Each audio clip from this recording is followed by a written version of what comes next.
What is up, wrestling fans? Welcome to a Wrestling is 2020 edition of the Smark Out Moment Smack Talk podcast, aka a retrospective, as I'm calling it, which is not an SEO-friendly thing, but whatever. Made me giggle. Who am I? I'm Tony Mango, joined as always by Robert E. Felice. I also like retrospective, but I also understand that it's not SEO-friendly. Not at all. And, you know, maybe that's why we're in the shape we're in sometimes. Like, I don't know what I'm going to title this. I don't know what I'm going to put in the description and all that, but it's going to be on the graphic, at the very least, on the videos on YouTube. And if you are on YouTube, make sure you hit the like button, subscribe, ring the notification bell, get all those things set up. I'll plug some other stuff later on. You guys know the deal. So our plan for this episode is Wrestling is 2020. We've done a Wrestling is 2020 thing before. In 2020, we did several different ones. That was kind of the point. Wrestling is 2020 being the year 2020 and also the 2020 vision kind of thing.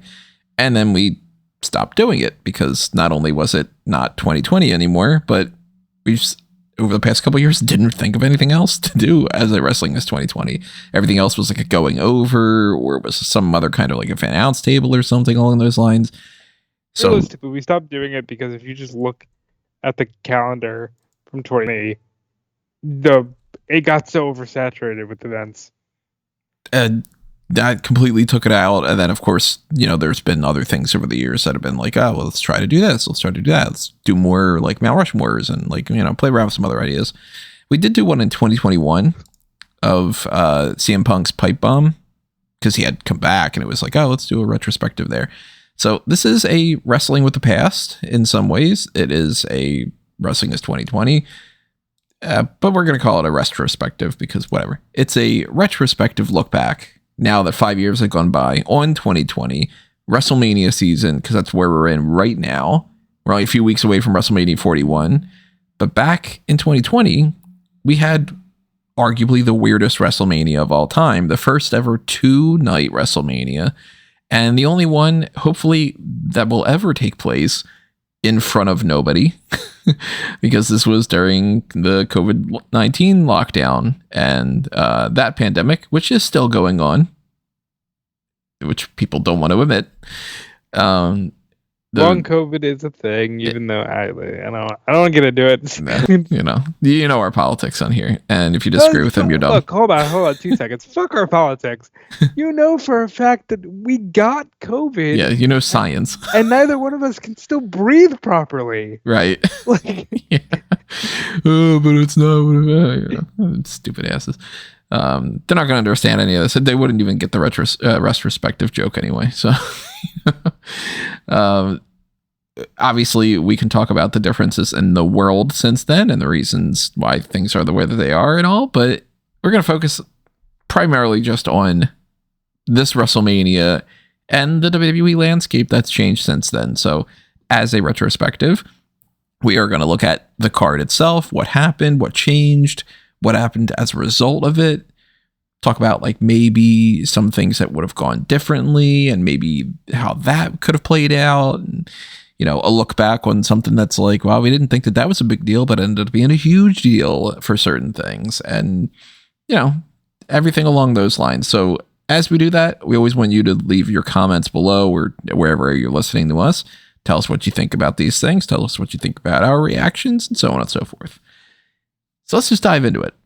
And I guess a general I don't have any itinerary of things to talk about, but generally speaking, I think the biggest takeaway from this whole thing is just the 2-night schedule as it is. Because they didn't do that as like a plan that they were heading into beforehand. If there wouldn't have been a pandemic, they would have just gone with WrestleManias in Florida. Well, I'm not sold on that. Well, they had it booked only for that night.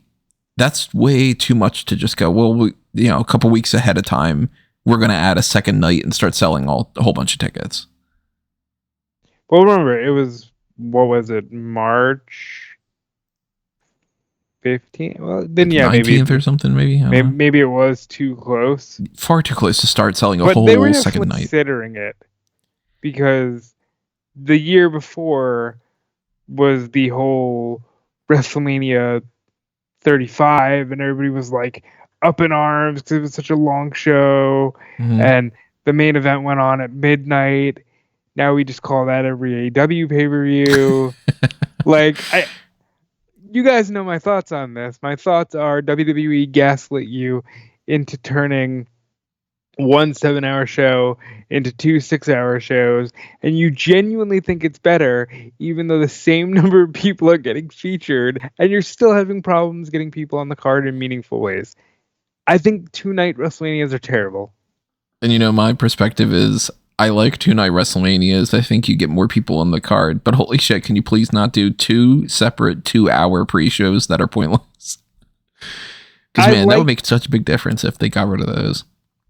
Well, I liked the one WrestleMania where it was like the show starts at 4 and you're going to get some pre-show matches and the whole day is just dedicated to WrestleMania, because it basically the only football game I watch every year is Super Bowl, and that shit starts at like 3 p.m.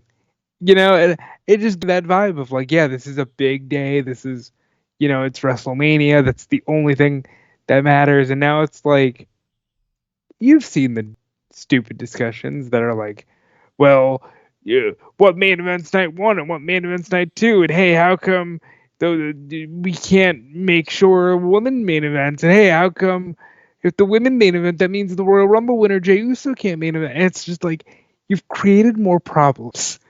But I understand, it's greed, it's revenue, and they're selling everything out, and it's turned into so much more. I mean, at this point this year, it's absurd the amount of they just announced whatever these after dark things are and stuff. I don't know if they're streaming them though. I will say that. I don't think that they are.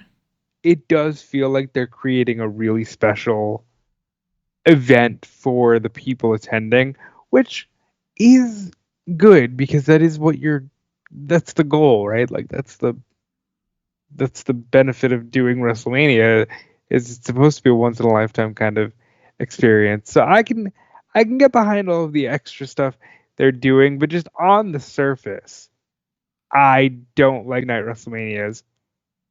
In fact, I'm gonna go as far as to say the only thing I like about 2-night WrestleManias occurred in 2020, and that's we got to see The Undertaker close out WrestleMania in his final match.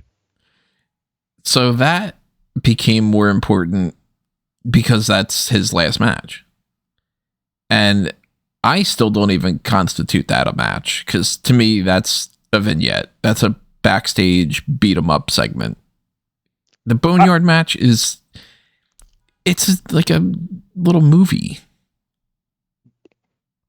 And they were really into that.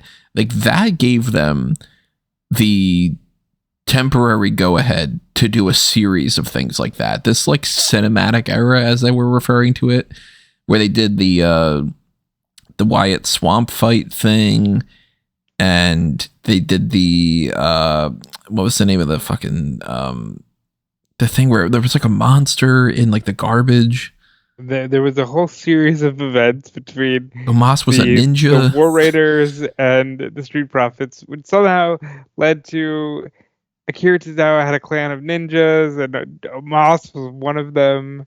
Having been just recently, a few months ago, to the Performance Center and being like on the outside of it, I wasn't able to go in. That shit's small as hell from the outside, like compared to what I thought it was.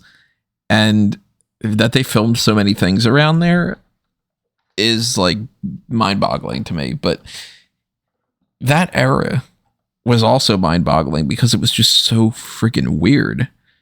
And this Boneyard match was like, it was a fun segment, but to me, it's not a match.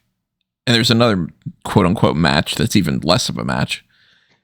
Well, see, I definitely see those two things differently. Like the Boneyard match, I'm going to go ahead and constitute it as a match. Here's why. Otherwise, his last match is the freaking... He comes out for 5 seconds in Saudi and chokeslams AJ, pins him 1, 2, 3, and I don't like that. I don't like that either. And then I think his last match before that is what? Cena, maybe, or something. If not Cena, then the DX thing? Ugh. Which, at that point, yeah, you're going to get... I'll take the Boneyard match. You know, like... In my mind, Undertaker's last match is helping Cody. Take that more. But the Boneyard match, that...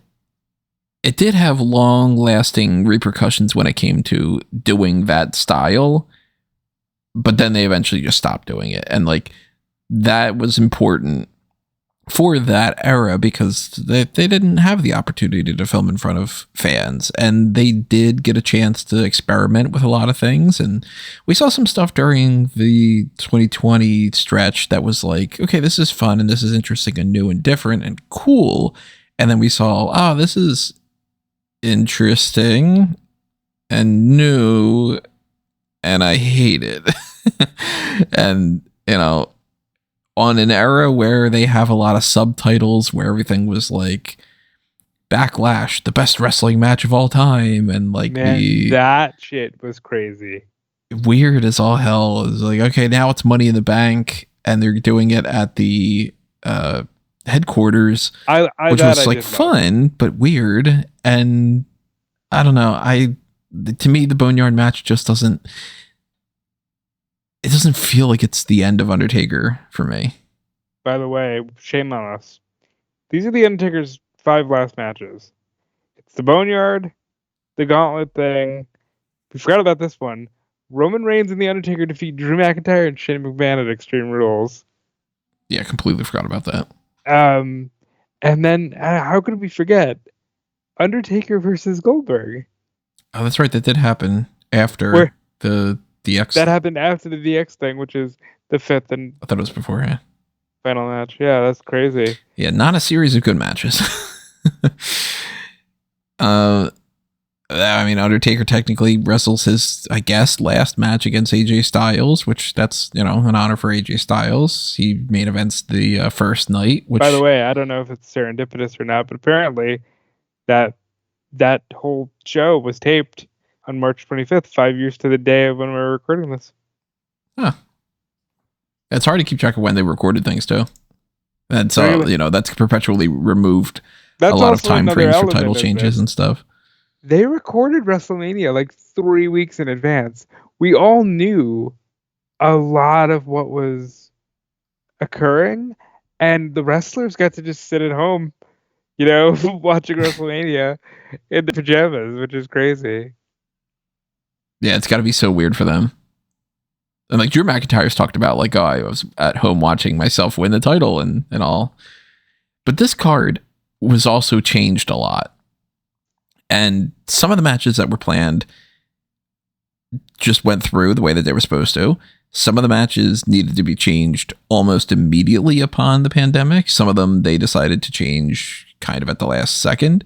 One of those being one that I never let them live down, which was the oh so unique way of replacing Roman Reigns to challenge Goldberg for the Universal title that they had set up in a shit way, because it was just Roman staring at Goldberg and being like, match. That like, bothered me more than how they got rid of him, because we're in a pre-pandemic world at that point, and their build to the Universal title match at WrestleMania was just Roman going, look at him, me, you're gonna fight me. Now, this is probably the one match I think about the most in terms of what changed. Because if we're honest with ourselves, does Roman just win? Or did they plan on turning Roman previously? I think, first off, Braun Strowman comes in, and he beats Goldberg, and he's Universal Champion for a few months. Loses it to Bray Wyatt. Bray Wyatt loses it to Roman Reigns. Bray Wyatt and Braun Strowman are fired. I still do not understand that at all. This would not have been anything close with Braun Strowman if this would have been a regular WrestleMania. I'm assuming, if I remember correctly at the time, they didn't set anything up for him, and he would have just been another guy in the Andre the Giant Memorial Battle Royal. Well, he was just the IC champion before that. And who's fighting for the IC title? This is Sami Zayn with Cesaro Bryan. and Shinsuke Nakamura against Daniel Bryan with Drew Gulak. That's right. Hold on. So before, what is the name of Sami Zayn, Nakamura, and Cesaro? Oh, they were like the Artists or something? The Artist Collective. Artist Collective.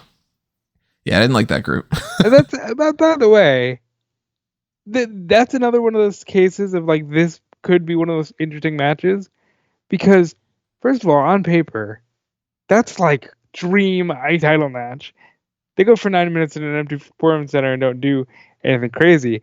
And it's wild to think about now, but this is Sami Zayn coming off of like a 5-month run as a manager and being full-blown, not even like funny, just like full-blown chicken shit heel.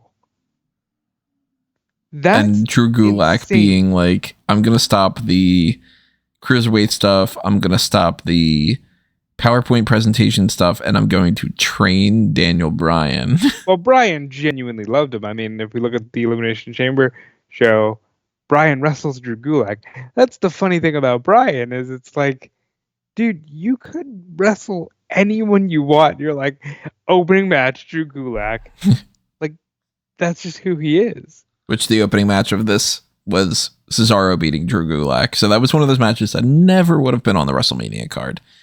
But they were like, well, we'll throw some more shit on there with whoever is available. What was the opening match of?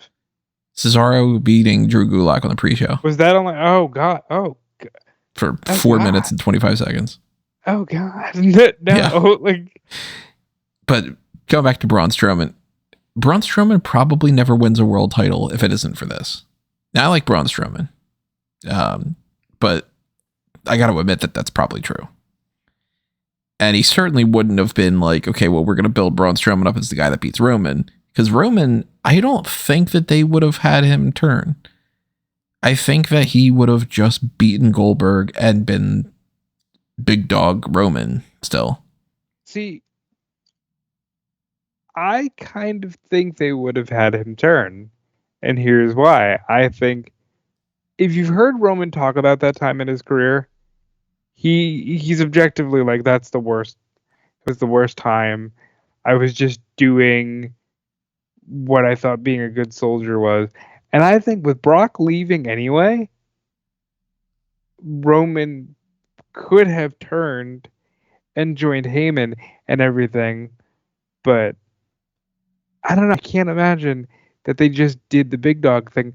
Because remember, before all of this, it felt like a foregone conclusion that Roman win the Royal Rumble and fight Bray Wyatt. And that would be like your big superhero, supervillain thing. Right? I don't remember that.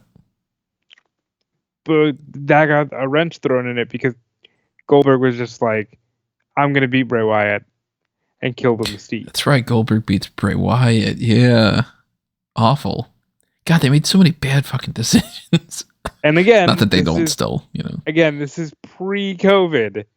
These are pre-COVID decisions that were like, yeah, Brock Lesnar is just going to fight Ricochet for 2 minutes. Mm-hmm. And I don't know. I like to think they would have had him turn. And that would have been your biggest shock. That would have been your shock ending of WrestleMania. McIntyre beating Brock would have gone on either opener or middle of the show. Probably and I think opener, realistically, because that's what ends up happening with the Brock and Rollins thing. And I think Roman with Heyman turns to beat Goldberg. Possibly. But I remember you didn't believe when we did the SummerSlam review and he comes back and he's beating the shit out of them with chairs. You're like, no, he's not a heel. He's just there. Like you refused to believe it until I think he started acting like a heel. Yeah. Heyman. Yeah. Like it's my typical heel and face turn thing. I'm like, you got to show me something. It can't just be, Who was like somebody left a comment the other day. I was just like, what the fuck do you mean? Like, let me try to find it on here. Michael Cole sneezed and Pat McAfee didn't say bless you. Right, yeah. Oh, I liked this one comment from Daniel. John Cena isn't a heel. He's a human being. I thought that was funny. That's very funny. Oh, yeah. I can't find it on here. But it was like somebody saying, like, I think, like what about Pretty Deadly or something? And I was like, they're douchebags. Like, they just because they're also in the line with, like, other heels doesn't mean that they're not. Are they suddenly good people? Like, the double negative thing never makes any sense to me.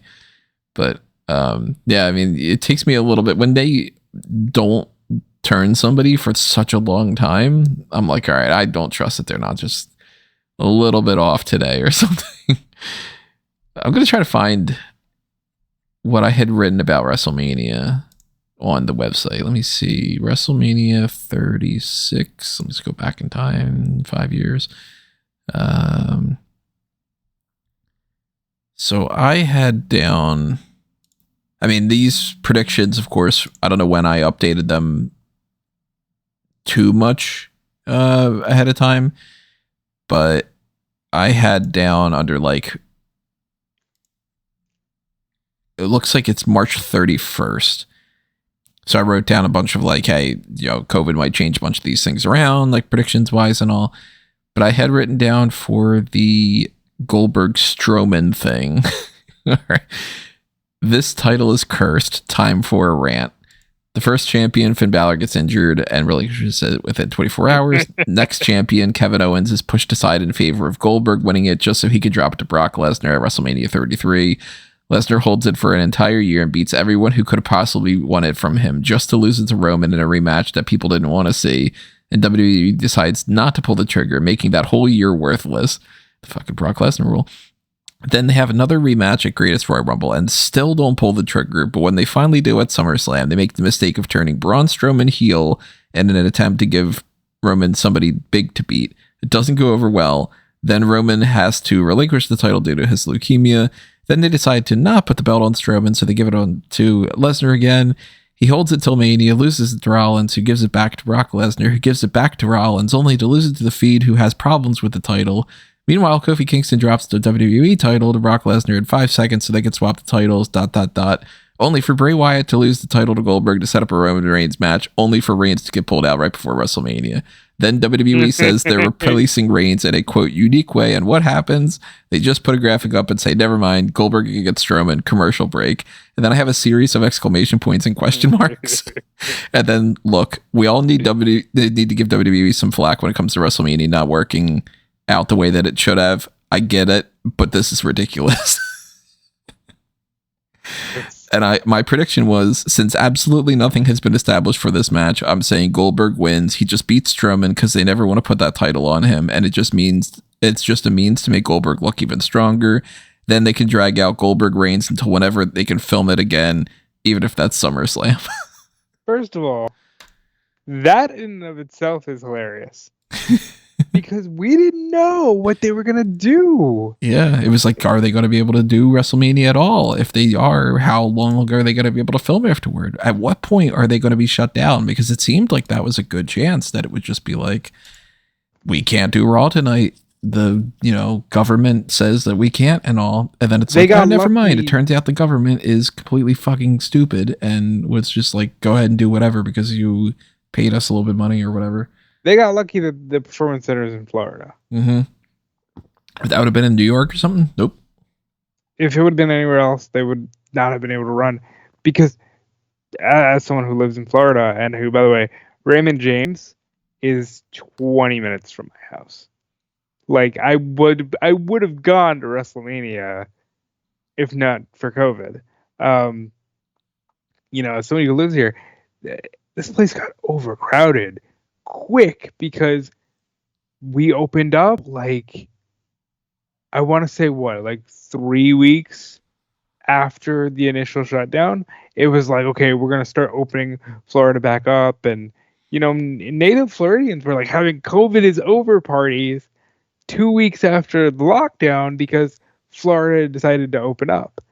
That is a huge, huge thing as to why WWE was even able to continue. Mm-hmm. Like they wouldn't have been able to do anything they did. It just would have been, hey, there's no wrestling. Just like there was no basketball for a while or whatever. In an era where we can repeat something that we've said, even to this day, it's just wrestling. It's not that fucking important. And shoots ourselves in the foot a little bit, but yeah, it's just wrestling. And I will admit there were elements of this era that I do, have a fondness for. Like there was a sense of, we're all trying to just escape reality here, Mm-hmm. and WWE did help with that. But I still have more fun with AEW in this era than WWE, though. Because, like, I never had more fun with AEW than when they were just at Daly's place, just filming stupid shit with behind the scenes content. That whole, like, BTE championship thing where, this episode, Silver is going to defend it in a game of Don't Wake Daddy or something, and it was like, oh yeah, that stuff was fun, Mute my phone. I don't need to get these notifications. Oh, this is notification, by the way. Somebody bitching about something, I guess. I don't know. No, I got it retweeted. Okay, that's not bitching. That's okay. It's always good to retweet stuff. So this Goldberg thing, I thought that they were just going to keep the title on Goldberg. They just needed to give him somebody to beat, and then we'll come back around to it anyway. So they ended up going with Strowman crazy. in 2 minutes and 10 seconds. Yeah, I guess in the context of you didn't know if they were going to continue on, it makes sense that you would think Goldberg's going to win, because otherwise, there's no way you would think Goldberg's going to continue wrestling during a global pandemic. Oh, that's like in retrospect, I should say. I should have been like, okay, Goldberg's not going to sign on to continue to wrestle and show up at like the Performance Center and do that stuff. Like, no, he lives in Atlanta. I think he does, right? He still lives in Atlanta? I'm pretty sure. And like, yeah, that's not like, takes 27 hours to get from Atlanta to the Performance Center, but it's still a hike, and it's still Goldberg we're talking about. And flights were still not really going around like I would be, beforehand. So I should have had the foresight to be like, all right, well, even if it's not their plan, they'll probably put it on Strowman, and then at some point they'll do Goldberg Roman when they can. By the way, they did, and it sucked. Yep. So we didn't miss out anything on that. But a lot of this card, I feel, if you took this exact WrestleMania 36 card and you put it in front of the actual people at the stadium for 2 nights, this isn't a good WrestleMania. No. And of course, some of that stuff would have been different. Like, yeah, we would have had Roman Reigns against Goldberg. The match would have sucked now that we know that. But, okay, whatever. I still like that Braun Strowman won the title. But even if you ignore the matches that were basically just added to be filler, like, I don't think Elias and King Corbin were like set up ahead of time, if I remember correctly. I believe they were, but it ended up being a rushed, like, I think this might have been where they got Gronk involved, because that was a whole thing. Let me see what I wrote down on the predictions, which again, I'm sure if I would have kept the predictions all like updated where you could see like past revisions and stuff, I'm sure things would be different, like, post some of these announcements. But I guess this is what I wrote down for Elias versus King Corbin. Why? At least this won't seem as bad considering how weird this WrestleMania is, but on a regular version of this event, this wouldn't be worth 5 minutes. Quote, parentheses, and I'm fond of both guys. Update. They did an injury angle. Then they've been teasing that Elias may not wrestle. Of course, they're not bothering to make a decision on that as they want people to be curious and tune in. That means they'll probably have Rob Gronkowski replace Elias. And then I have Elias or Rob Gronkowski wins depending on who competes, which ended up just being Elias. And it's Elias versus Corbin, 9 minutes. They would not have had 9 minutes at a singles match at WrestleMania. Weird. That's after a 15-minute women's tag title match with Bliss and Cross against the Kabuki Warriors, where the titles change hands. So it's like you open up WrestleMania with the women's tag titles changing hands in a match that's like, okay, Alexa Bliss and Nikki Cross, Asuka, Kairi Sane. Yeah, that makes sense for a women's tag match. And then the next thing we know, Asuka is the women's champion because Becky Lynch is up against Shayna Baszler on this card for the Raw Women's Champion. And I'm almost certain she wrestles pregnant. None of us know that she's pregnant at the time. And this match, there's good things and bad things about this WrestleMania going down the way that it did. A positive in my mind, Braun Strowman wins a title that he never would have. A negative, Shayna not being in front of a crowd. I don't know if that would have changed the outcome or if their plan was to just have Becky retain still. But Becky winning this match neuters Shayna massively. And one of the biggest things that happened with this WrestleMania that I think if they have the right mentality that they look back on and would go, we fucked that up. But I don't even trust that they do. They spent all this time building up Shayna Baszler in NXT. She's killing it. She's doing the best job since Asuka. And they have Rhea Ripley beat her. Oh my God, Rhea Ripley is killing it. Shayna goes to the main roster. She builds up this whole steam. They don't give her the Royal Rumble win. They go with Charlotte. Charlotte challenges Rhea, who's like begging her to challenge for the NXT women's title instead. A theme that would continue for years. Years later. And then the takeaway for this is the same kind of as what happened with Asuka and Shinsuke Nakamura, which is like, you've built these people up just to have them get pushed down and go, nope, status quo. Shayna never recovers from this. 5 years later, Shayna is in a worse position than she's ever been, where she is one half of a tag team that used to be a trio where one of them got fired. The other one, as much as people go, Zoe Stark's got a lot of talent, all the potential in the world, they don't seem to want to do anything with her, actually. And the most that I've seen of Shayna in the past month has been when she pops up on my TikTok and I see what kind of stew she has. Another freaking Monday, another freaking stew. And it's like, man, a couple weeks later, we find out Shayna didn't win the title and Becky was pregnant wrestling this match and she's going to relinquish the title to Asuka, who wins the Money in the Bank from the headquarters and cashes in and immediately wins it because she can't actually beat Becky because Becky can't wrestle now that they know for a fact that she's pregnant. Fucking bonkers. And if you would have told me that would happen like prior to the Royal Rumble, for instance, I would have been like, you're writing some insane fan fiction here. I think if it's not COVID, I think Shayna just wins. Because even if Becky is pregnant, I think they just put over Shayna because they don't have the safety net of, well, Becky, you don't have to appear.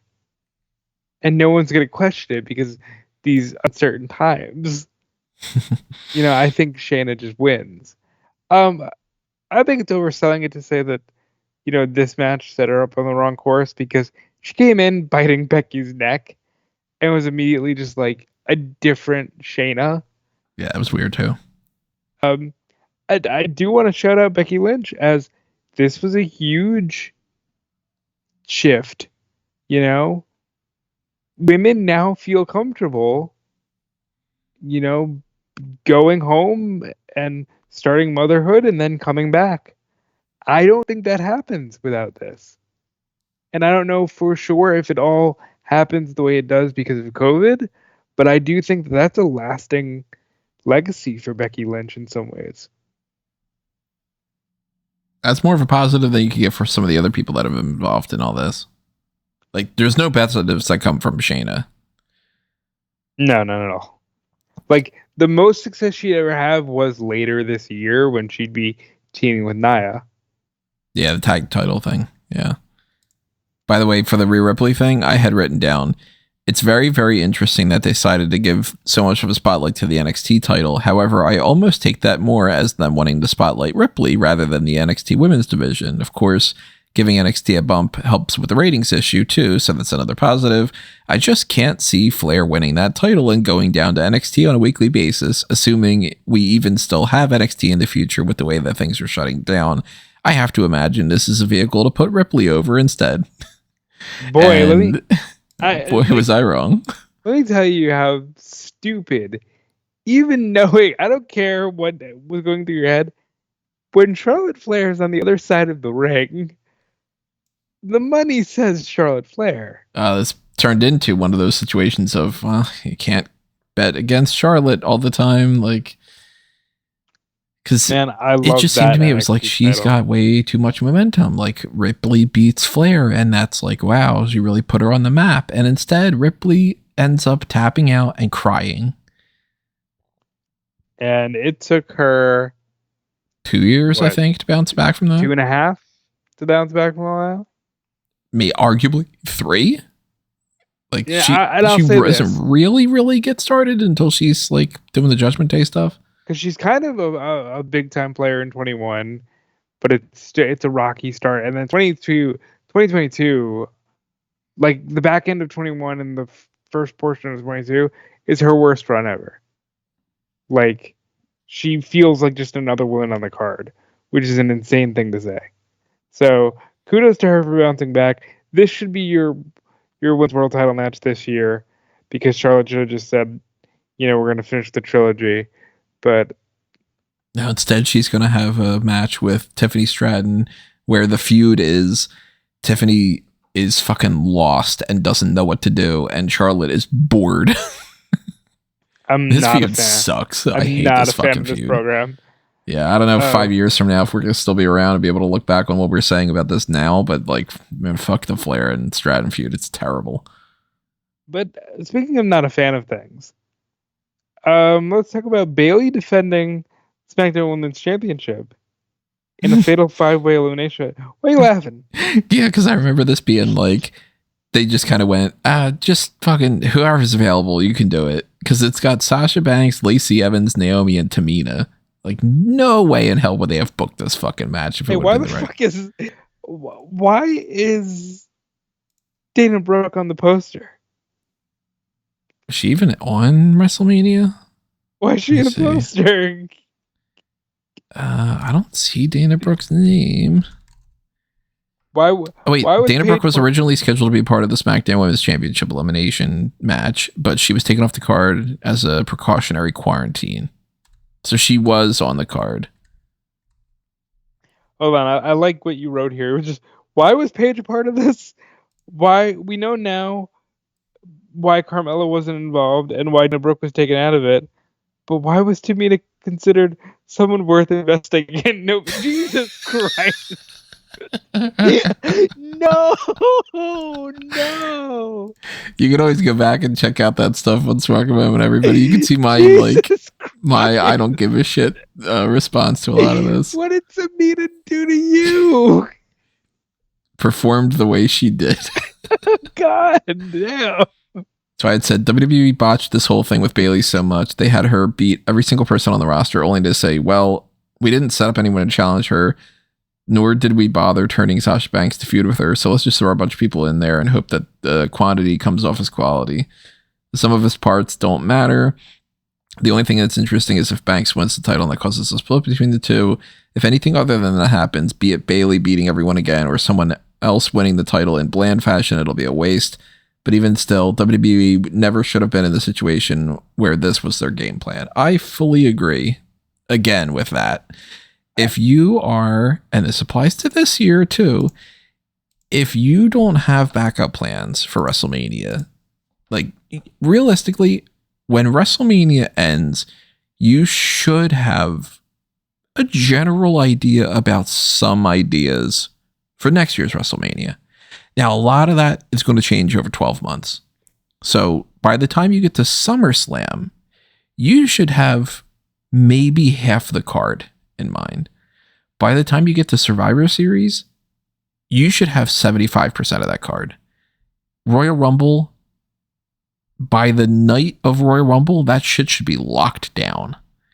And the only thing that could change it should be, somebody gets injured or there's like an issue with like, all right, well now this program's not really working, so we need to throw somebody else in there. We need to pivot at the last second. I hate how this year they're like, hey, last year we needed to change a lot of shit from January 1st. This year, let's wait until January 4th and then change a bunch of shit. It's not working out well because we're looking at a lot of matches this year that seem like it's just going to be throw a bunch of people in there because we don't know what to do. And that's what happened here with the Bayley thing. I hated Bayley's run as SmackDown Women's Champion. And the whole thing builds up to like this, where it's just like, let's throw a bunch of them in there. And that's what they were planning ahead of time anyway. So it's not even something you can blame on just the pandemic thing. At most, they would have done Bayley and Sasha, and I was bored as all hell with them. That's something that I disagree with a lot. A lot of people talk about like, oh god, what were the names? The Golden. They became the Golden Role Models after this. Yeah. And they were the Boston Hug Connection before that. That's right. A lot of people talk about how they think that they were like the saviors of the pandemic era. I thought that they were terrible during that. And they were just constantly on. Now, granted, make more sense that they were on and doing a lot more than when they throw in fucking, you don't know this guy, but his name is Brendan Vink. And we're like, who the fuck is that? Now, I like Duke Hudson. Shame he got fired. But like, they were just tossing whoever on Raw. And, even WrestleMania this year, we got to see some of that stuff. But, we'll talk about those in a little bit. Well, of course, this is the part where I fundamentally disagree with you, because knowing what we know now, I have to say Bayley winning here was the right move, because she does end up carrying so much of the shows. It's like, I'm not saying it was like high quality shit, but Bayley and Sasha and, on the men's side, Randy carried WWE through this shit. Still didn't like it. But by the way, when we were talking about these, I forgot to go back and check to see what my thoughts were on the pay-per-view itself. The kickoff match between Gulak and Cesaro, I said generic match. I did like the airplane spin, though. That was neat.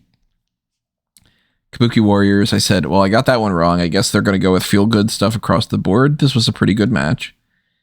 Elias and King Corbin, uninspired, not a WrestleMania match or a feud, no surprises, nothing interesting to get into. And I say that all while being a fan of both Elias and Corbin.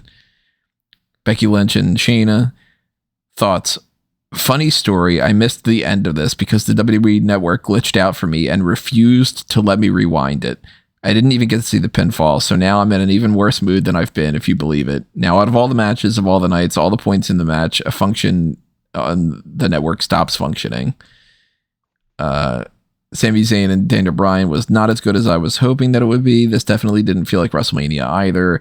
The ending to this felt more like SmackDown, and I would have been disappointed with this same copy and paste thing happened at even Backlash. This was just not booked well. Then there was this SmackDown Tag Team Championship match we didn't talk about yet. It was a triple threat ladder match between John Morrison, Jimmy Uso, and Kofi Kingston. And you might be wondering, if you're not aware of what happened here, you might go, wait, didn't you just say SmackDown Tag Team Championship? Why'd you just name 3 people? Yeah. That was weird, because you had the New Day against the Usos against John Morrison and The Miz, and they needed to make it 1 versus 1 versus 1 because they couldn't do the actual tag team match. Because COVID was a new thing, and we couldn't have, 6 dudes in close proximity like that with, the uncertainties of the new virus that we were all combating. So they end up just going, well, we'll have one person represent each team. And I ended up writing best match so far was a lot of fun, which is like, yeah, Kofi Kingston, Jimmy Uso, and John Morrison in a ladder match. Fuck yeah. Now, the funny thing to me about that is, gun to your head now, you probably go, in terms of name value, you go Miz, Jay, and Kofi. Right. Now, heading into this, my prediction thing was, I'm fully expecting this to be a triple threat match rather than one team winning the title shot outright. However, if that's the case, it'll be the Usos who get the shot. I don't know if they'll be able to pull it off, but it'd be really cool if they could make this a ladder match with all three teams. And then an update from the 27th of March. Some reports say The Miz is no longer able to wrestle here, and this could be anything from a triple threat ladder match with just Morrison involved to somehow a singles match between Morrison and one of the Usos and neither of the members of the New Day. If this seriously went from a 2-on-2-on-2 ladder match to just Morrison against Jimmy or Jay, good Lord, what a disappointment. Because, those three teams against each other in a triple threat, pretty awesome. And then if you go, well, we stripped 4 out of the 6 of them away, you'd be like, well, god damn it. But they ended up having a good match. Yeah, I don't remember it, full disclosure, but I'm sure, given the people involved, that they did the best they could. Yeah, I mean, I don't remember specifics, but, those three in a ladder match, they bounced around, they did their fun thing. I remember being really upset that Miz and Morrison didn't have more of a run. Yeah, I was like them. I genuinely just think that that's the best thing Morrison's ever done. Yeah, not because he's not a great wrestler, but that act had some legs. To me, if I think John Morrison, I think him with The Miz, and I think about the switch from Johnny Nitro to John Morrison with his, like, the whole, like, they didn't really do like a bullet time thing. So I guess it's just slow motion, but the graphics on the screen and everything being like slow motion when he's like ECW champion. I still think those two eras for Morrison, not like, hey, we got nothing for Morrison to do, so why don't you do something with like Trish at Mania or whatever. I always like Morrison though. You want to talk about how fucked up the Raw tag team title match is? So the Raw tag team titles, the Street Profits over Angel Garza and Austin Theory with Zelina Vega. Let me see what I wrote about that ahead of time. Okay.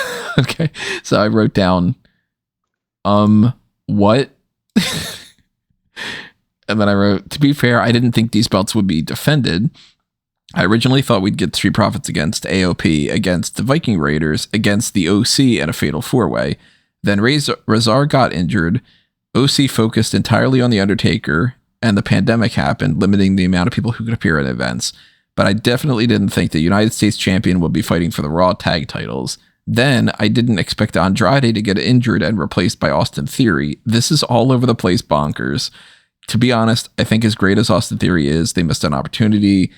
I think I would have had a surprise Humberto Carrillo heel turn to join Garza. Which they would eventually get. They would eventually get around to that. But it is still weird that it was Austin Theory and Angel Garza with Zelina against the Street Profits when you had the Viking Raiders and AOP and OC. Well, that's another one of those fun things of like, for the first 3 weeks or whatever, Zelina's boys and Randy were like a team, and Randy was like trying to work with them because he's like, I know you're second generation, and Austin Theory disappears back into NXT to do the wave stuff.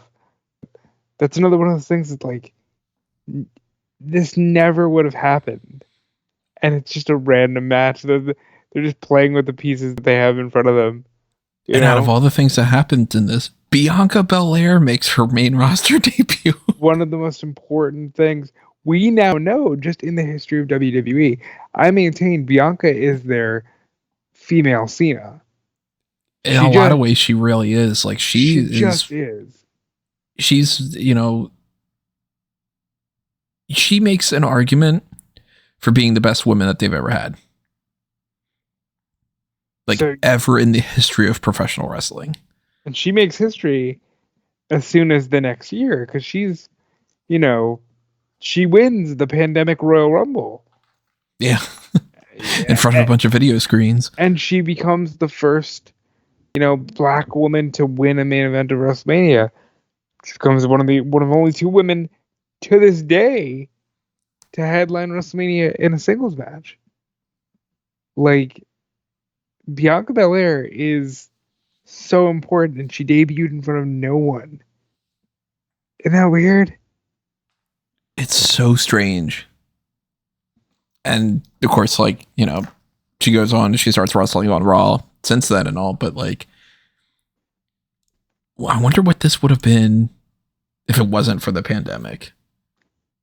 Because I don't have any context of like where else they would be going here. Because if Andrade got injured, he still would have needed to be replaced. And I don't think that they would have necessarily really gone with Austin Theory. Because they also were limited as well. Keep in mind, not everybody lives around Orlando, but a lot of people that lived in the Orlando area for this were called upon just to be like, look, you're in the area. We can call you up and you can come down and you can record something. So that's part of the reason why somebody like an Austin Theory got a little bit more time, and, Duke Hudson got in there and all. But, if they would have been actually like WrestleMania in front of thousands of people would have flown in. Like, it wouldn't have been the pandemic. It would have been a different thing. So I don't think that they would have gone with like, okay, well then let's do Andrade replaced by Theory and him and Garza against Street Profits. It would have been like, well, it probably would have been Viking Raiders. It probably would have been maybe the OC, whatever it might have been. Or it might not have even been on the card because they wouldn't have had 19 matches. It's so strange. Like, I'm looking at this card and I'm seeing, I don't remember if this is a pre-show match or not. But what the fuck is this? Aleister Black versus Bobby Lashley with Lana? Yeah. Oh, even you even right. Why is this a thing? Why is this a thing? They aren't feuding. This is stupid. And talk about Lashley. That's a guy who in like 3 months is going to be in the Hurt Business. Yeah, and Lana's going to be like going through tables, courtesy now, Jack. Her own thing with Nia and all. This is the era of the Otis and Dolph Ziggler feud with Mandy Rose. Now that would have been fun in front of people. I actually thought that was great. Yeah. Dolph's only WrestleMania singles match. That's a fucking shame. I'm sorry. Like, look, I know that over the last decade plus, people have lost the care for Ziggler, but like that being his only WrestleMania singles match is insane. Now, I liked that feud for a lot of what they did. It wasn't perfect, of course, but they deserved an actual like WrestleMania thing, I think. And the oh wait, this is wait, what did I have on here? The Natalya and Beth Phoenix tag title thing was around this time frame too. I didn't realize that. I wrote that on there. I said, I'm curious for the women's tag title match, the Kabuki Warriors against Bliss and Cross. I'm curious if there were any plans to do anything more than this before COVID-19 became an issue. I highly doubt that that's the case, which is even more disappointing than if something good was taken away.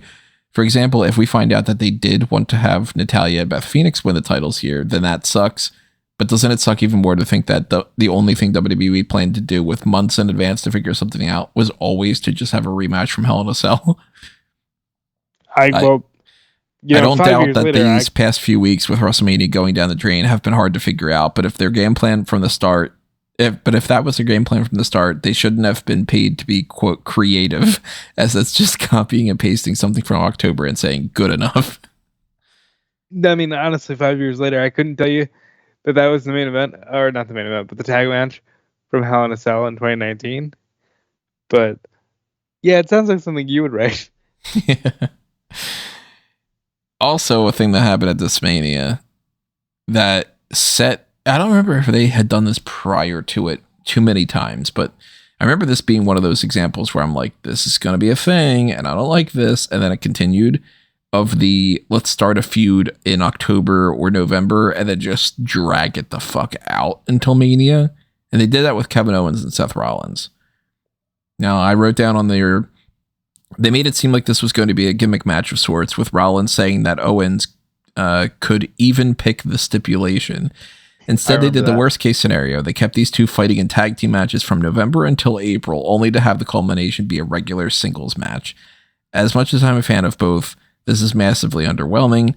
The only reason it's not going to come off as even more problematic is because there will probably be a lot of leeway with this year's WrestleMania, but if this were a normal show as scheduled, it would be a dud no matter how great these two are in the ring, because the feuds were stretched out too lazily and the big payoff was just a regular match that we would have seen before and could have seen on any episode of Raw for the past 5 months. I still stand by that, and I still stand by my idea that my reaction to this was, really? A DQ ending? This feud has been going on for 5 months and you're doing this to keep it going on even longer? Well, joke on you. And then stopped. I said, post-match, Owens grabbed a microphone and demanded this match be restarted as a no DQ match. There we go. And then KO jumping off the WrestleMania sign was the highlight of the match. I'm glad they restarted it. I can't say that this was a great no DQ match or anything, though. And I was like, what are you fucking doing? Why are you making this like the roundabout way of doing something? I didn't like how they planned that out. I don't remember what Owens did after this. Off the top of my head, I can't tell you. Like, did he just disappear because of COVID? Or like, probably. Because I know Rollins goes on to actually be the person who challenges McIntyre. Like the Raw after, not the Raw after Mania, but the one after that ends with Rollins attacking McIntyre. So I can't remember what Owens ended up doing. Probably ended up just going home. Probably. I don't remember any of it, so it must not have been all that great. What are some other ones that we didn't talk about yet? I actually talked about the whole first night. Funny enough, I have down on my reactions to these things. And I didn't read my reactions to some of the other things. My other reactions were R-Truth wanted Mojo Rawley and Rob Gronkowski to help him hide and not have to defend a 24/7 title. Gronk tried to score a pin, but Rawley pushed him off, went for a pin of his own to win the 24/7 title from R-Truth. And then I've got down for Goldberg and Strowman. Wow. In all caps. Wow. They actually did it. This was 7 moves in its entirely, but holy shit, I don't even think I care. This was an absolutely atrocious, quote, build to a match. And I'm stunned because I'm a Strowman fan and he finally won. And then that sucks for you because he just tanks after this. Right. He still wins the title though. He still has it in the record books. I said for the Boneyard match, this was pretty damn cool for something that's absolutely ridiculous. It's not what I wanted out of their match, but that couldn't have happened anyway. Considering what they had to work with, this was awesome. And then I had a note that says, follow-up note, I woke up on April 5th feeling better about part 1 than I felt about it last night. I still don't think some things were great. There were some major flaws and some disappointments like Zayn and Bryan, but I do feel better about it now that I've had some time to process this. I sincerely hoping that the energy transfers later on it tonight with part 2. So I was still like, I'm going to try to give them some fucking credit. Well, I think I remember enjoying it a lot because it really was like, okay, we have no idea what the fuck's going on. We don't know if like we're headed towards like a apocalypse situation. Little did we know we did. Yeah, this is it's a slow burn. Yeah, exactly. No, but I remember being like, oh man, this was cool. I believe the Undertaker Last Ride stuff was right around the corner as well. I don't know if they started it right then, but I know that there was more to the Taker stuff, and that moment felt really special after just like, you didn't know what you were going to get with Taker, whether you're going to get like a Goldberg match where it's just like, please stop, or, if you get something that was good enough to watch him do one more. But I remember being super excited after the Boneyard match. And go back and looking at some of the other things that we had mentioned before, my reactions to some of these. We didn't talk about this yet, but Natalya against Liv Morgan on a kickoff, I was like, all right, this, of course, wasn't an amazing match, particularly if you're supposed to judge it by WrestleMania standards. However, if this was just a random match on Raw, it would be a pretty damn good one for Liv Morgan. So which point of view do you want to judge it on? Which is like, yeah, it's true. That this was not a planned match on the card. It wouldn't have been on there. They decided you two are able to do something. Okay, have a match. Which, like, that sucks. I was saying that I liked the match of Rhea Ripley and Charlotte Flair, but hated the result. A bunch of other things. Aleister Black versus Bobby Lashley. My entire thoughts breakdown just says, nobody cares. Damn. Good segment, but overall, it's greatly hindered by the atmosphere for Otis and Dolph Ziggler. Now, we haven't talked about this one yet. The last man standing match between Edge and Randy Orton. This would have been so fun in front of a crowd. And instead, we got 36 minutes of, I know Callum hated it. That's all I think about when I think about this match, is that Callum thought it was the worst thing that ever happened. And I'm still, like, in the mindset of just, like, who cares? He's wrestling. I wasn't, because there's so many people who are like, it went on for too long. And it's like, we don't know if they're ever going to do this again. Again, hindsight 2020. That's an overdramatic reaction, but we did not know what the hell was going on, and it was just cool to see Edge wrestle. Right. I had written down, awesome match. I know some think that it went on too long, and I don't entirely disagree with that, but I had fun watching this, and I'm very happy with the decision and the fact that this happened to begin with. And then heading into it, I had said, as with everything on this damn card, everything on this card, it's a damn shame that coronavirus messes up. This feud's been one of the best things going on for a while, and it would have been so epic to see these two lock up in front of thousands of people. Last man standing made sense originally. I don't know how they're going to do that at the Performance Center. On the bright side, though, I'm glad Edge is healthy enough to wrestle again, so that's just wonderful. I really hope he gets to perform a lot more shows with some actual people in attendance. I still stand by that too. I actually, when this had happened, I was watching the match with a YouTube video playing in the background of like an hour-long loop or something of fan noises. Because I was like, I'm going to pretend like the fans are reacting to this and I can hear them in the background. I like that. That might have been one of the reasons why it helped out for me and why I enjoyed it as much as I did. It was still weird, though. I mean, it was. I remember most from this match that Edge, like, I don't remember if he jumped off a ladder or if he went from a ladder to, like, a truck, but he jumped off of something, and I remember going, only in wrestling are you not medically cleared, can't even pretend to punch you, and then as soon as you're medically cleared, I'm gonna go jump off a ladder now. Right. Like, it's the strangest thing. Yeah, don't step into the ring because it might be too much of a problem.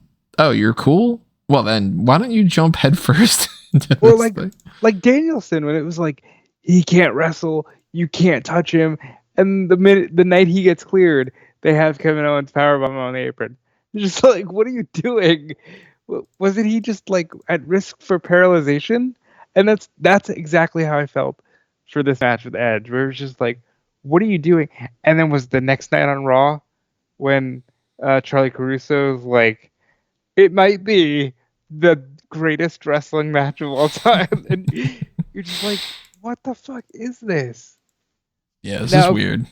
Of course, we know Edge did get to wrestle more. He's wrestled for the past 5 years. And it's been a mixed bag for me, at least. But I'm still just so glad he can even do it.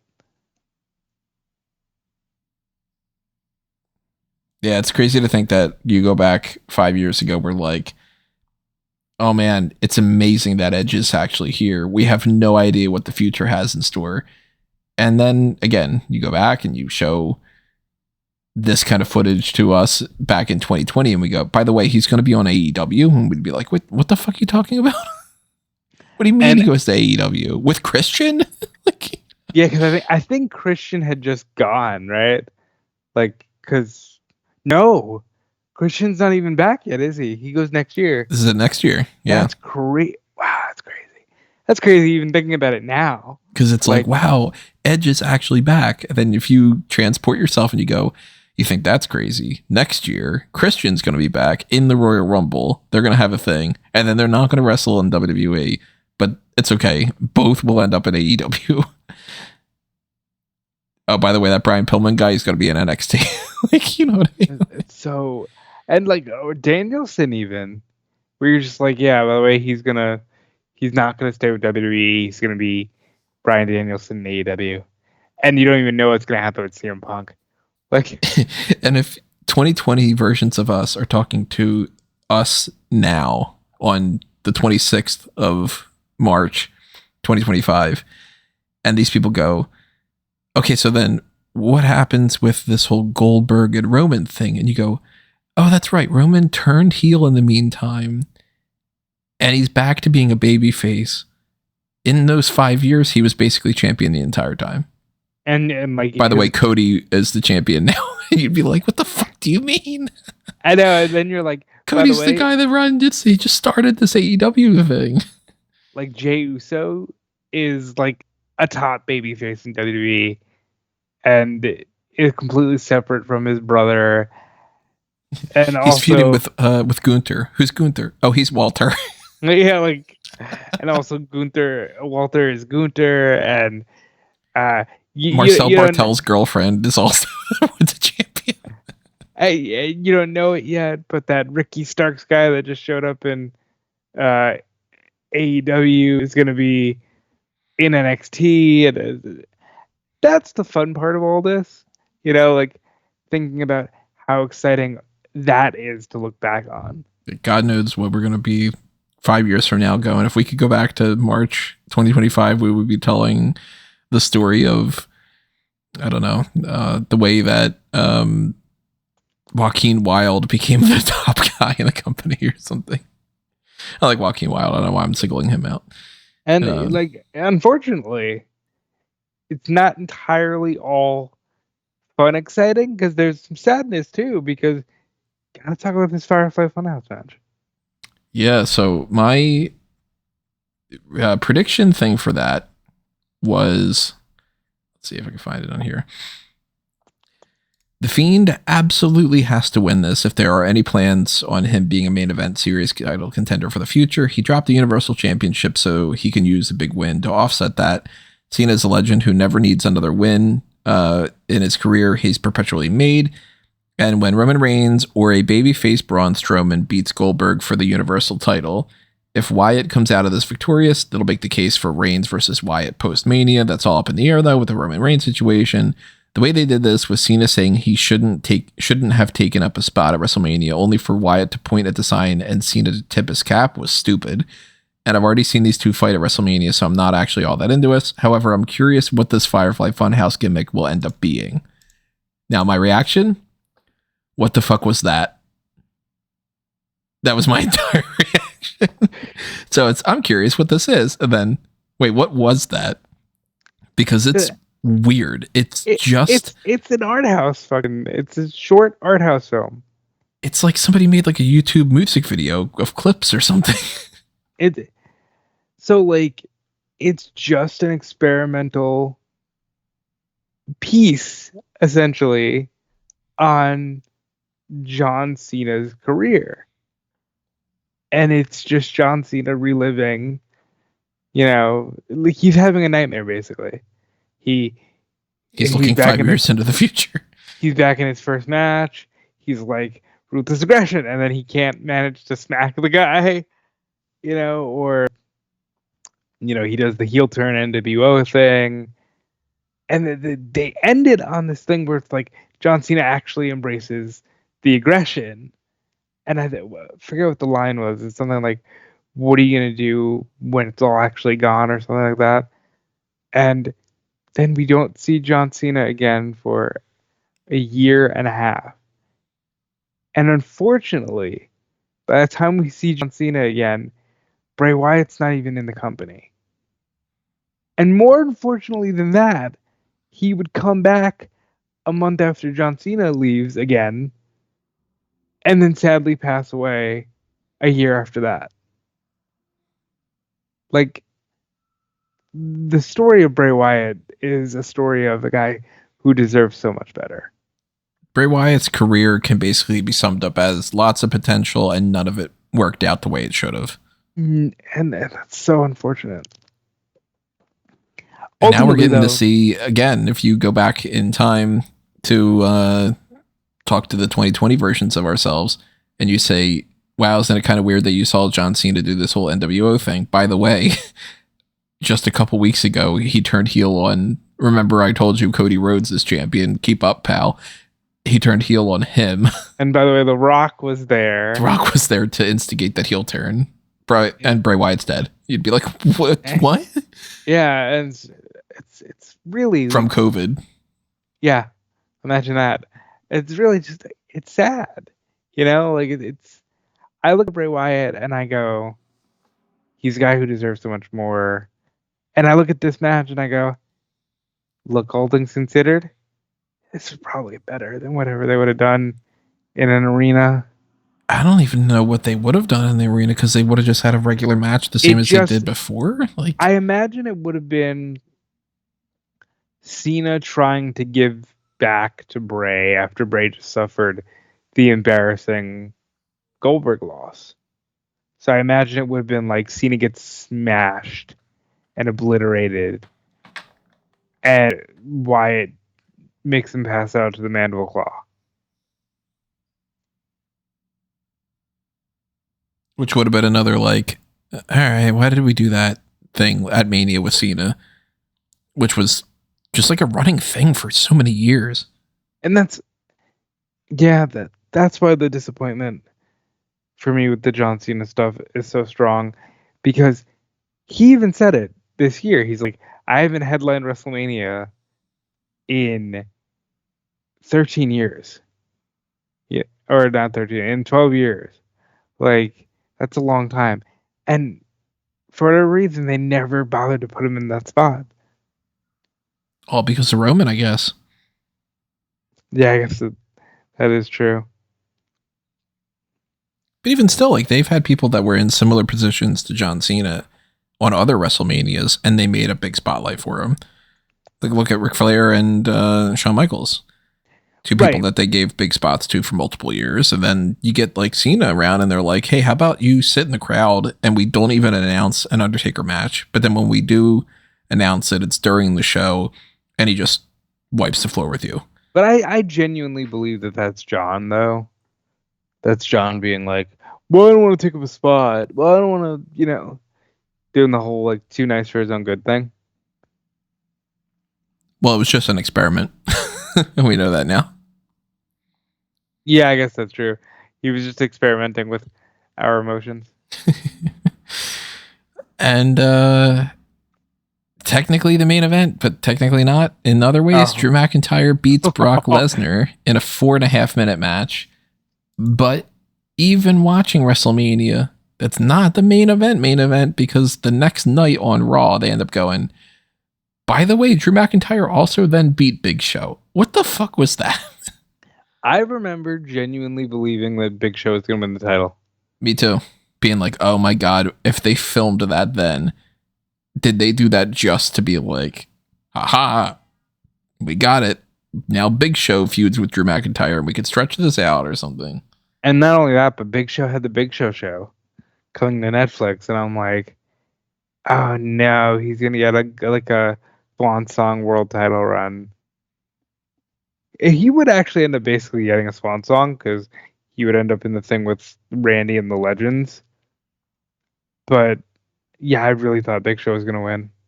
Thank God he didn't. The other thing I can say for this McIntyre-Lesnar thing is the short burst Lesnar matches play way better in front of a crowd, but Heyman in a silent arena yelling, Brock! Is really good stuff. And then there's the emotional thing too of like Drew wins. He does the whole, I'm so sorry you can't be here. If you're watching, put your hand and touch your screen. I want you to know that I feel this moment. And I maintain, it's the point where it's become his character now. I maintain this man was screwed over Yeah. big time. He never got to be the flag bearer for the company during a time where they had people. And he did a lot. Randy and Drew did a lot of work during the pandemic. Drew had some good matches with Rollins. The Randy Drew feud might have been the last like long term feud for Randy. I thought they did a lot. I thought a lot of this is garbage that we just went through, but some of it holds up well enough that you're like, they actually made some chicken salad. You know. Well, you take the chicken. That's a good story. What's interesting too is like Drew McIntyre wins the Royal Rumble in this triumphant fashion. He's the guy that's going to take down Brock Lesnar. And then, you cut to a year later, they're redoing WrestleMania here in Florida because they had to push all the WrestleMania stuff back further, which that's a big thing that like, I don't even think it's worth talking about in retrospect because we don't even know how things changed as far as like Hollywood being a year later and Dallas being a year later and, Philly would have been, I guess, WrestleMania 41 instead and whatever. Well, we know some things. If Dallas would not have been the site of Cody Rhodes' return, like yeah, like some of that stuff maybe would have been different. Maybe like if it's a year later, maybe Austin doesn't do the match with KO. Maybe, yeah, it's like that stuff we can't possibly know, but we know Vince McMahon isn't writing his own exit story with Austin. Yeah, and he just disappears in a different way. If all this stuff still comes out with Janelle Grant and all, right, which might not even be the case, right? It's impossible to know, but it's very fun to look back on and see all the things we went through. Because you got to remember too, this is like maybe 3 weeks total into the pandemic. Like the pandemic is really, really new. So we were desperate for like, all right, well, at least there's WrestleMania. We're going to have this little bit of normalcy. I'll go a step further. I know we talked about it on the podcast, and even on Fightful, there was like big discussions of like, guys, I don't know what we're going to do. I don't know how we're going to continue working. Mm-hmm. And of course, because wrestling's a bunch of carny assholes, there was more. We somehow did a ton more work to cover because, it's wrestling.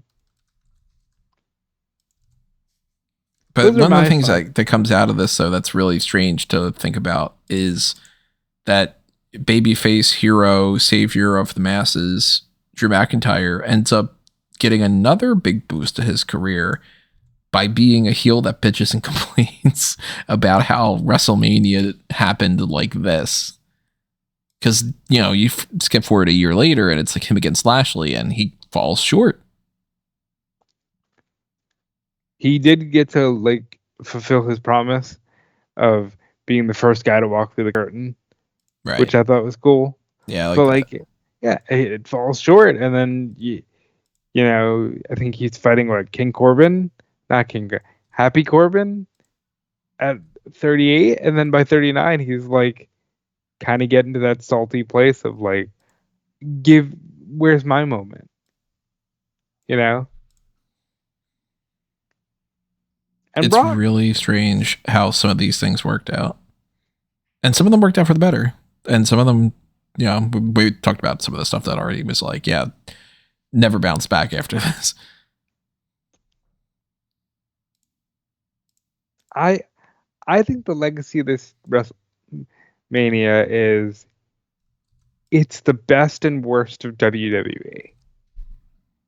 It's the best in terms of escapism and really like being there for people, and it's the worst in terms of like, man, even for a pandemic, you're not shutting down, and also like half this shit is wildly booked, you know? And there's so much there, but I'll always remember this WrestleMania. I'll remember being like, okay, I'm going to do WrestleMania coverage, and this is pre-taped, and it's in front of nobody. It doesn't feel like I'm watching Mania. I don't know where this is going. Everybody is just talking about how the world's kind of falling apart around us, and we are watching this for WrestleMania. If this is the last WrestleMania ever, this is a bad way to go, and all this. And that's like, again, more over dramatic responses, but I remember at least talking to you about, hey, do you want to do a card that's just like your absolute, hey, we just found out the world's gonna end, like, and any match can happen, but you have to like imagine like what would the last match ever be? Like there was a lot of apocalyptic thinking during COVID, especially during those first 3 weeks. I still have notes that I still work on from that same thing. That same ultimate card. I have an Excel spreadsheet that I update every once in a while when I think of something new. I love that though.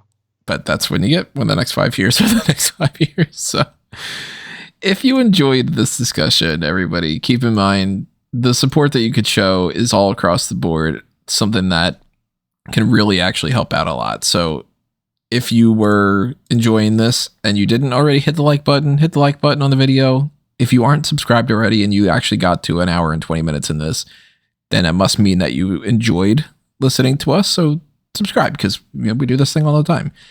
If you want to pick up some merchandise, Redbubble and TeePublic is what you got for those. I got a message earlier today that TeePublic is changing, so it's going to be something else, I think, going forward, but I don't really know exactly what that means, so stay tuned. I'll give you more information when I do know more. If you want to help us out on the Patreon or the YouTube channel membership, then those are also amazing ways to help us keep the funding going. If you want to just toss a little spare change directly, the thanks button's there. We got a Darkcast that we're going to be doing, which I will post ahead of time for tomorrow, which will end up being a fantasy booking thing about Slammy Awards. I did some kind of weird fantasy booking things that Rob doesn't even know what my categories are, but that's going to get, his reaction to that. Keep in mind as well, the Discord, not the Dorscord. I don't know why I was going to say Dorscord. The Discord is a great way to chat it up at any point in time. Guest 5, what's on Monday night, at Monday Night Raw, not on Monday Night Raw, but at Monday Night Raw, telling us how he enjoyed that show and everything. So, it's a good way to just like chat it up with other people on there. And generally speaking, as far as like other topics for this, like we ran through everything that I could think of for this retrospective, I should say. But I would say the one last topic is going back, and if you had a time machine and you could for some reason influence things and be like, hey, I'm from the future and everybody listens to me. You know what I mean? If you could change this WrestleMania, would you change it in any like one particular way, or would you keep it the way that it is? Anything along those lines? I'd probably have, obviously, if we're not going for the basic, I'd eradicate COVID and you never had to deal with it. I would have tried to make the Roman thing work, knowing what we know now. That like he didn't need to be on the shelf for 6 months.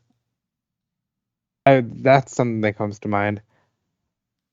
Honestly, there's a lot that I think is enhanced because of this. Like, I wouldn't change that Taker thing for anything in the world. I wouldn't change. I might have gone back and given Bailey like an actual challenger, but I don't think that's big in the grand scheme of things. Everything that I can think of that would be big were things that I think I would be afraid to change because it would take things in a worse direction. Because overall, as much as I don't like this WrestleMania, I'd rather this be a bad WrestleMania that leads to some good things than for it to have been a better show that screwed up years afterward. So, like, yeah, if I told them, like, hey, by the way, maybe you don't want to invest in Charlotte being the NXT Women's Champion because I can show you footage from the future that within like 2 months, you already put the belt on Io Sky and you don't follow through with this experiment. That might end up having them go, oh, okay, so then we don't really believe in that Rhea Ripley, do we? And we should just fire her on the next round of things or something. Like, you know what I mean? You never really know. So I've pretty much always practiced this idea of if I could time travel, I don't know if I would. Although I will say that in the recent years, I've been a little bit more on the, you know what, let's fucking re-roll kind of way. You sure have. So again, keep in mind, everybody, drop your thoughts in the comments below. What did you think about this? And, you know, the 5-year retrospective angle. Is this something that you've changed your opinion over the years? Is it better? Is it worse? What do you think you would change if you could go back in time? What do you have a little fonder memory of now that you know how things were, whether they were, or anything along those lines? Drop them in the comments and make sure that you're following us on all the different platforms that we are available. I am at all the things that you can find at amangotree.com. It's pretty simple link tree. Just go ahead and click on there, find those accounts. And if you want to do any of that, then go ahead and do it. Follow, subscribe, whatever it is. Yep, and I'm at Dude Felice on all the accounts. And yeah, I appreciate any support, especially during these times, because like morale's low. You know? Yeah, it is. Well, that is our main event for this week. But as I mentioned before, we're going to do a Darkcast. So if you are on the Darkcast tier, then stay tuned for that. And, you know, whatever the discussion comes along with those things. And also, we will be back again with the hot tags of the week. But for now, that's done for the retrospective thing. The Wrestling is 2020. And if you want to see us do any of those things again in the future, another retrospective of something else, whatever, drop them in the comments below too. But adios. That's going to do us in. This has been another Smark Out moment, and we're being counted out.